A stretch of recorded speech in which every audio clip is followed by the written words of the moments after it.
দেখলাম যে আচরণবিধি লঙ্ঘন এবং আপনার যে সরকারি রিটার্নিং কর্মকর্তা ম্যাজিস্ট্রেটের সাথে অবসুস্থ আচরণের জন্য একজন প্রার্থীকে নির্বাচন কমিশন তার প্রার্থীতা বাতিল করেছে। এই বিষয়টা একটু যদি বলেন আসলে তথ্যটা কি, এরপরে এখানকার আইন শৃঙ্খলা পরিস্থিতি একটা খারাপ দিকে যাওয়ার একটা সংখ্যা রয়েছে, সব কিছু মিলিয়ে আপনাদের আয়োজন কী আছে স্যার?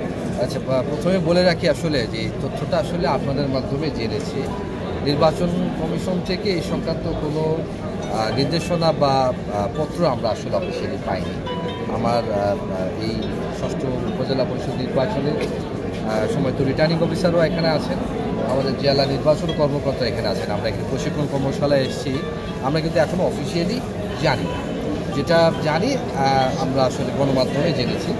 যদি এই ধরনের কোনো পত্র আমাদের এসে থাকে তখনই আসলে আমরা বলতে পারবো যে প্রার্থীটা কারো বাতিল হয়েছে। তবে যে বিষয়টি রয়েছে যে আমরা অ্যালার্ট আছি এই বিষয়ে, যে যদি শ্রীপুরে বা এই ধরনের কোনো বিষয় থাকে আমরা ইতিমধ্যে যথেষ্ট পরিমাণ আইনশৃঙ্খলা বাহিনী সদস্যদের এখানে মোতায়েন করেছি। এক্সিকিউটিভ ম্যাজিস্ট্রেটও এখানে প্রায় 3 জন মোতায়েন রয়েছে। আমাদের র্যাবের সদস্যদের এখানে আছেন, পুলিশের একটা ফোর্স আছে। আমি মনে করি না যে বিষয়টি নিয়ে আসলে আইনশৃঙ্খলা অবনতি হওয়ার কোনো আশঙ্কা আছে। কারণ ভোটার এবং প্রার্থী যারা আছে যথেষ্ট তারা সম্মানিত, তারা বোঝেন। তারপরেও যদি কারো এরকম কোনো রকম চিন্তা থাকে যে আইনশৃঙ্খলা অবনতি করানোর কোনো প্রচেষ্টা যদি করে, আপনারা এইটুকু আশ্বস্ত থাকেন কঠোর হস্তে আসলে দমন করা। নির্বাচনী আচরণবিধি খুবই কঠোরভাবে আমরা প্রয়োগ করছি। আমাদের কোনো প্রার্থী বা কারো প্রতি কোনো ধরনের আলাদাভাবে নজর দেওয়ার কোনো সুযোগ নেই। নির্বাচনী আচরণ অনুযায়ী আমরা প্রত্যেকের প্রতি সমান দৃষ্টি রাখছি এবং আমরা একটি অবাধ এবং সুষ্ঠু নিরপেক্ষ নির্বাচন করার জন্য বদ্ধপরিকর। জি, যেমনটা বলছিলেন যে আপনারা অফিসিয়ালি কোনো চিঠি পাননি, কিন্তু আপনারা নির্বাচন কমিশন থেকে যে বিবৃতি দেওয়া হয়েছে সেটা আমরা দেখলাম এবং করলাম।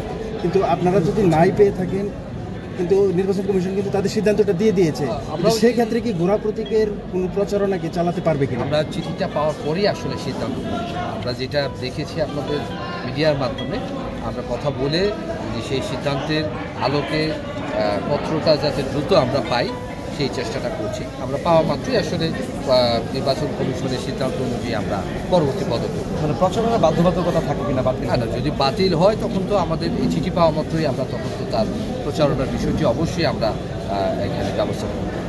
তার প্রিজাইডিং অফিসারদের আসলে কী ধরনের নির্দেশনা দিয়েছেন ভোটের দিনে তাদের নিরপেক্ষতা থাকার জন্য? আপনারা এই বিগত নির্বাচন দেখেছেন, আমাদের দ্বাদশ সংসদ নির্বাচন অত্যন্ত সুষ্ঠু নিরপেক্ষভাবে সম্পন্ন হয়েছে। দেশ বিদেশে এই নির্বাচনে খুব প্রশংসিত হয়েছে।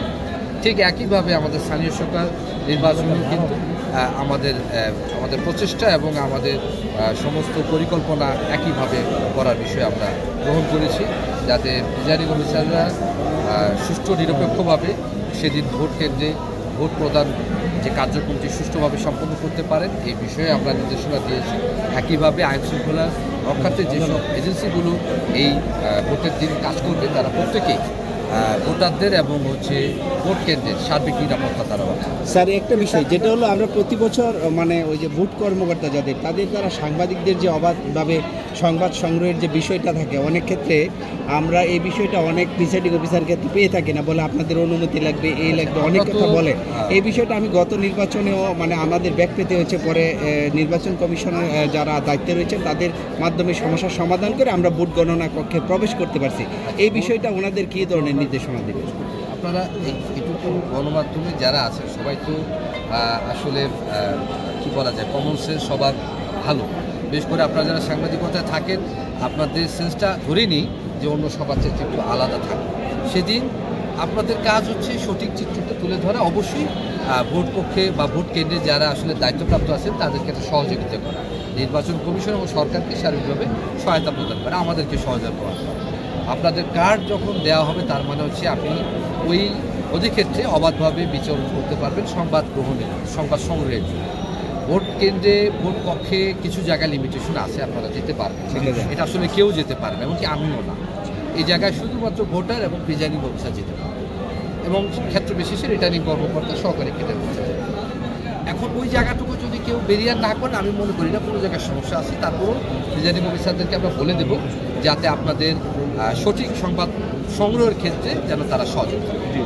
আমরা দেখেছি এখানে সুষ্ঠু নির্বাচনের স্বার্থেই এখানকার যারা প্রিজাইডিং অফিসার আমরা অন্য জায়গা থেকে নিয়ে এসেছি, এটা বিধান আছে যাতে করে জনমনে এইটুকু ধারণা থাকে যে নির্বাচন সুষ্ঠু নির্বাচন কমিশন এবং এখানে যারা দায়িত্বপ্রাপ্ত আছেন, রিটার্নিং কর্মকর্তা, সরকারি রিটার্নিং কর্মকর্তা, আমাদের আইনশৃঙ্খলা বাহিনী, আমরা সবাই মিলে একটা সুষ্ঠু এবং নিরপেক্ষ নির্বাচন সম্পন্ন করার ক্ষেত্রে যে বদ্ধপরিকর, এই বিষয়টাকে আসলে প্রমাণক হিসেবে দেখানোর জন্য আসলে আমরা এই আমাদের যে প্রিজাইডিং কর্মকর্তা অন্যান্য জায়গা থেকে নিয়ে এসেছি, যেটা এখানকার ভোটাররা আশ্বস্ত আস্থা রাখে।